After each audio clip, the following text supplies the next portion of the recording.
project with Dario and Riley, but they're not here.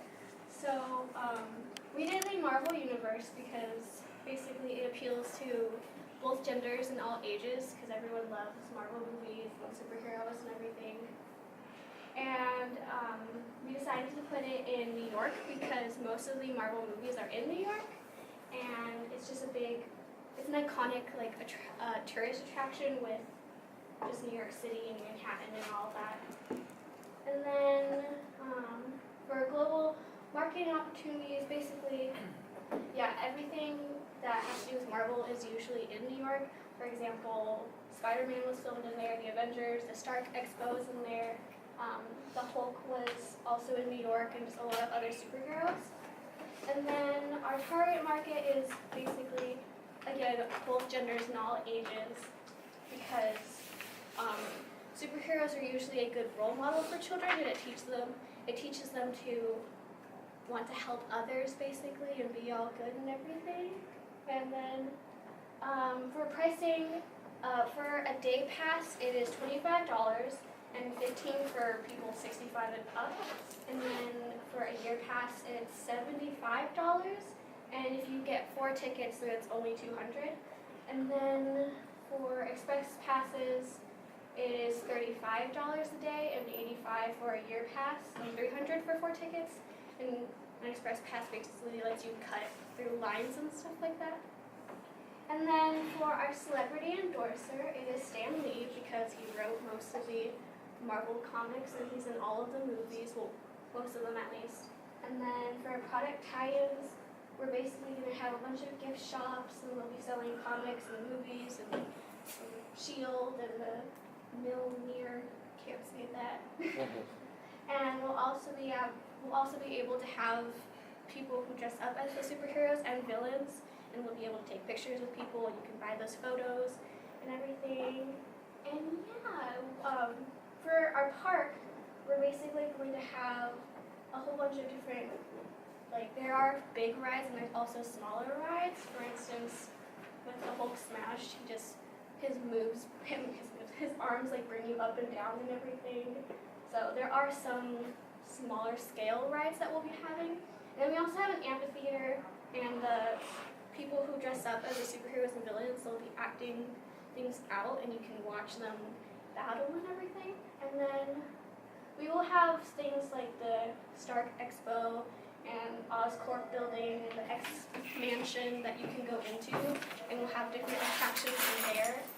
And yeah, and then we have for restaurants, we have Peter Parker Pizza, because in Spider-Man he was a delivery guy.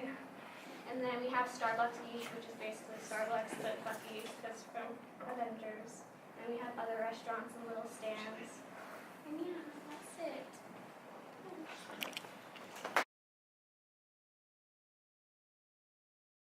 Decided to do Scooby-Doo Funland, and our slogan was spooky, scary, fun. And then, so the whole purpose of this, since Scooby-Doo is one of the longest running cartoons, he's very iconic. He's incorporated himself into pop culture and has stood the test of time as he still continues to make more movies and TV series. So the location of the park, I wanted to do it in Boulder, Colorado. The Six Flags there closed down, so there's not a whole lot of other amusement parks to compete with. And then I wanted to build it on an abandoned mine and try to somehow incorporate that into the park or help gain some type of reputation to go with the park. So because one of the most iconic Scooby-Doo classic villains was the Miner 49er. And then my target market was people from the ages of 5 to 55, since Scooby-Doo has been airing since, I believe, 1969. People from multiple generations have been watching the show as it keeps making more episodes. So I was hoping to get younger children who enjoy the show, and then along with some of the rides that I have, such as, let's say, Scooby-Doo Zombie Island, which would be more kind of like a slow ride. It's like It's a Small World or Pirates of the Caribbean, it would be animatronics with zombies. So try to get also have more fast-paced rides. Like I had one called Spooky Space Kook, and it's supposed to be like a space ride and I wanted to put a loop in it because who doesn't like loops? So I also wanted to get that younger, like more like teen to early 20s who want to do thrill rides, and then people like would bring their families and stuff like that, so or grandparents who grew up with the show as well. So that was my target market, and then one of my my restaurants was Shaggy's Pizza and Scooby's Substation. If you're familiar with the show, the two do binge eat quite frequently, mainly on pizza and or sub sandwiches. So I thought this would be a good way to incorporate the restaurant into it. And then I had for one of my attractions, I had Captain Cutler's Deep Sea Travels. Captain Cutler was he was a diver, he was a ghost. So I was thinking we could do, as a part of an educational, we could do where you get in a submarine and you can also learn about marine biology. So it could incorporate that whole educational vibe. And then I had, for one of my gift shops, I had Jeepers Creepers Gift Shop, and then Blake's Boutique. And if you're familiar with the show, Daphne Blake is like a wealthy white girl. So I was like, we could do like some upper class kind of shop where rich people can throw us money.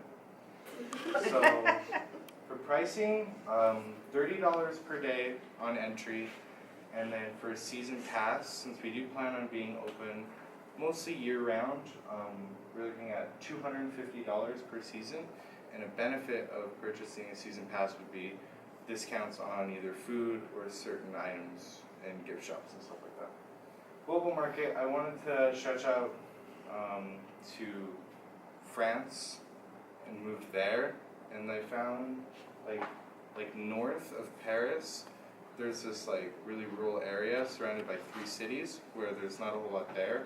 So if we were to build something there, from Germany and 3 other cities, you could, like a couple hours commute, you could make it there. And since it is highly toured, we do believe that it would get a lot of visitors.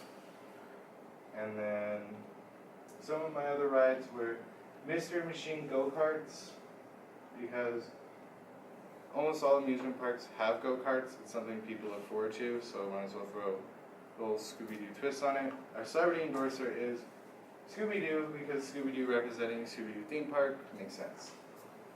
That's my Scooby-Doo Wonderland. Is the location in France anywhere near the Disneyland France or the Tour de France? No, it isn't. It's further, like, because I saw that and I didn't want to be really close to it, just because more people would most likely go to Disneyland, just because it's more of like a household thing. So I try to move it further away so that there would be a whole different, like that area would more likely go towards that art park. So bring more economy, more revenue to that part of France? Yes. And you'd be the only one there, so that would give you a chance to get all the revenues. Yeah. Good idea. Any questions?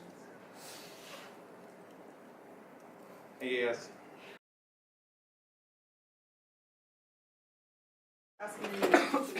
Okay, so my theme park is named Earth, and it's my little thing is may we all unite on this place called Earth, and I have like my theme park is split into sections for each continents of the Earth, and the orange section is anything Asia. We have the culture in Asia and all the different food, but I'll get into that later. And then the blue colored section is Europe. The pink is South America, where it's always carnival, and so that's like a big tourist thing. So we could bring in many of the like bright colors and many of the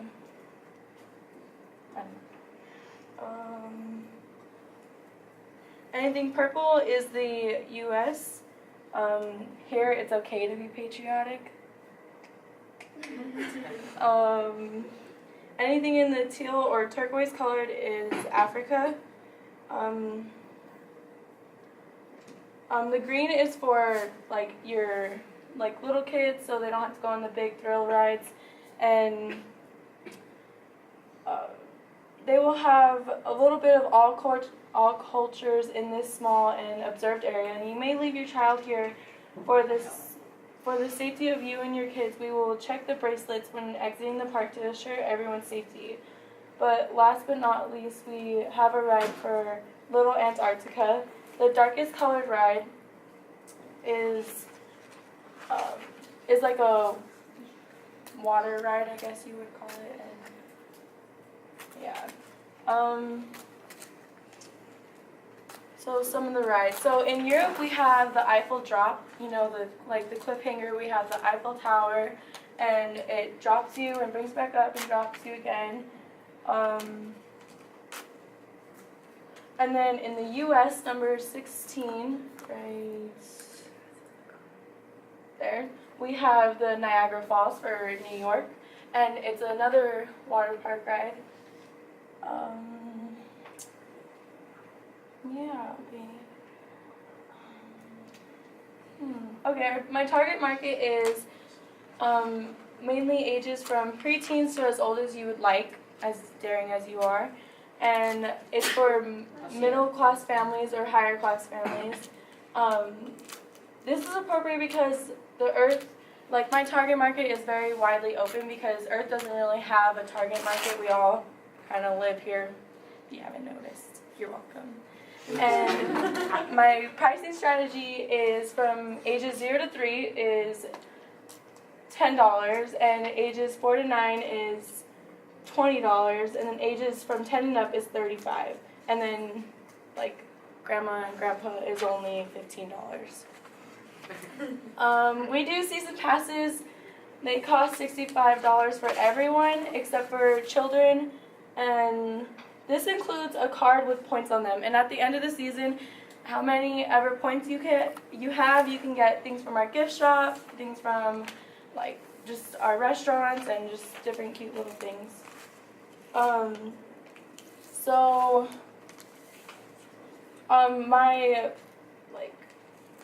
My proposed location would be like the Texas area, but not quite Dallas. It would be like Austin or somewhere near Austin because the climate is very nice there and it's always warm, and it'd be really nice to have a theme park somewhere else in Texas other than Dallas and Six Flags.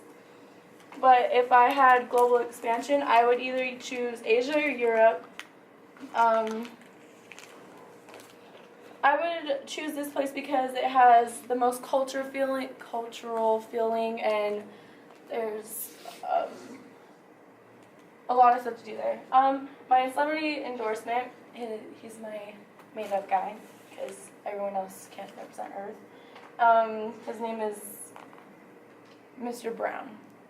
My celebrity endorsement is he's a strong man so he basically will act almost like a president, but not like the president. So he would go around and saying hi to people and showing them around and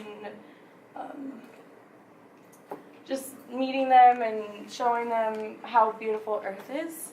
And product tie-ins and merchandising. In the gift shops, we will have anything from t-shirts to jewelry all the way from Europe and Africa. At any of our gift shops, you can get anything reasonable. If we don't have it, then you can request it. So if you like jewelry and you want something from Europe or Africa or Asia, we can order it, and then you can come back another time and we can get it for you, or you can order online. So, yeah, I'm done.